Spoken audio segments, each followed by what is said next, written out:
For a headache in Russia, people commonly reach for a glass of vodka instead of aspirin because quick relief is often considered more important than taking care of one's health.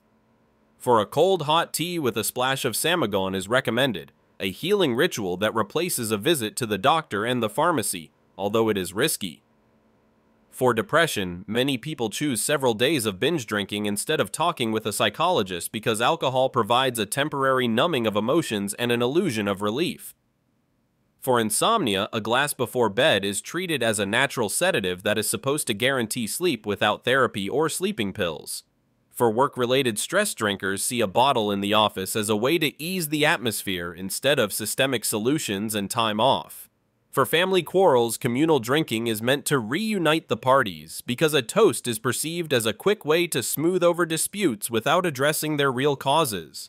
For loneliness, the bottle becomes the most faithful companion, offering an illusory sense of closeness and easing the emptiness of everyday hours. For a hangover, people often reach for beer or 100 grams of vodka as a home cure, which reinforces the belief that the only medicine is another drink.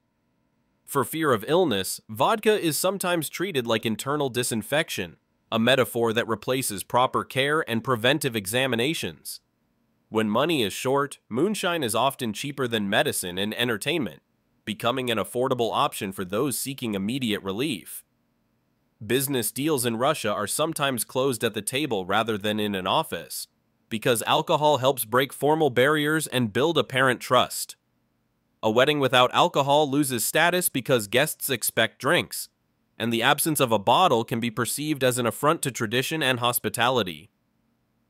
Funerals also include drinking. Alcohol is meant to wash away grief and strengthen community, although it simultaneously contributes to the escalation of family pathologies. Birthdays without a bottle are sometimes seen as incomplete, because the ritual of toasting holds more significance in society than a present or conversation. A meeting of friends always begins with a toast because alcohol shortens distances and quickly creates a sense of community in a few moments. The first day at a new job is often celebrated with vodka as an initiation ritual meant to integrate the team without formal workshops. Neighbors make up over a bottle and argue afterwards, which shows that communal drinking does not resolve conflicts but temporarily masks them. Even teachers or doctors are sometimes seen drinking with patients or students, which undermines authority and ethical standards and provokes outrage. Alcohol functions as social glue, because without it, people feel awkward and communication loses its predictable social rituals. Vodka is practically a universal language through which rich and poor communicate, building relations outside formal structures. In workplaces, lunch breaks end with a drink because tradition teaches this, replacing other forms of integration and reward. Truck drivers drink to not freeze on routes across Siberia, using alcohol as a simple means against physical hardship and loneliness. Diggers, miners, and lumberjacks turn to alcohol to endure the murderous work routine that drowns in the roar of machines and a lack of social protections. Many companies nurture the tradition of drinking with supervisors, which reinforces hierarchy through shared rituals rather than formal social benefits. Bosses more often hand over a bottle instead of a bonus, showing that the reward is symbolic and immediate rather than economic. In small towns, moonshine can be a commodity more accessible than bread, because the distribution network is distorted by local conditions and demand. The sale of alcohol often constitutes a more important business than other trades, because demand is steady and margins are attractive for local vendors.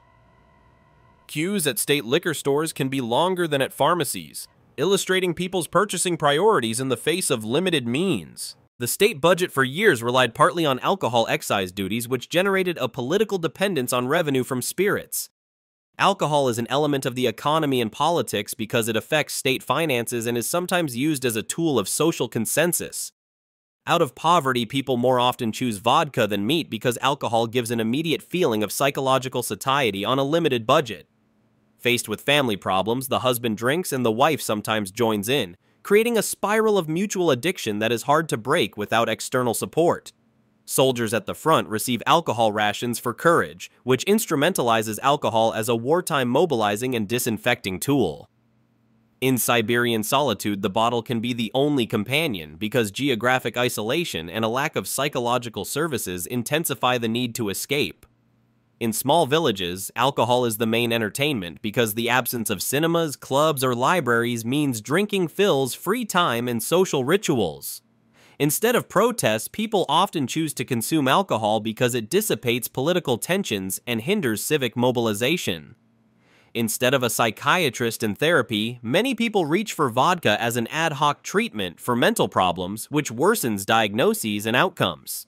With unemployment, daily drinking becomes a way to pass the time and a coping mechanism for the lack of professional and social prospects. Pensioners drown loneliness in cheap wine because low benefits and a lack of social programs leave them without alternatives for spending their days. Alcohol is the cheapest route to another world because it provides a short-term escape from problems whose resolution requires resources and political will. Alcohol accounts for over 500,000 deaths per year in the country, a figure attributed to abuse and alcohol-related diseases. The average life expectancy of a man in Russia is about 66 years, and alcohol often shortens life by a whole decade or even more. In many regions, 1/3 of fatal accidents are the result of drunkenness, which shows alcohol's impact on public safety and road traffic. Alcohol accounts for about 60% of domestic violence cases, which illustrates the catastrophic family consequences of drink abuse. Families go bankrupt through drinking because money goes on vodka instead of food and bills, and these fatal choices lead to poverty and homelessness. Alcohol ruins health. Heart disease and alcoholic psychoses are daily diagnoses on wards and a source of suffering. Moonshine can be poisonous because it may contain methanol, which can lead to blindness and death in single social tragedies. Authorities tolerate drinking because alcohol calms society, and tax revenues and short-term stability have a political dimension. People say there is a bottle for every problem, yet paradoxically, the more bottles there are, the more problems arise because addiction loops grow.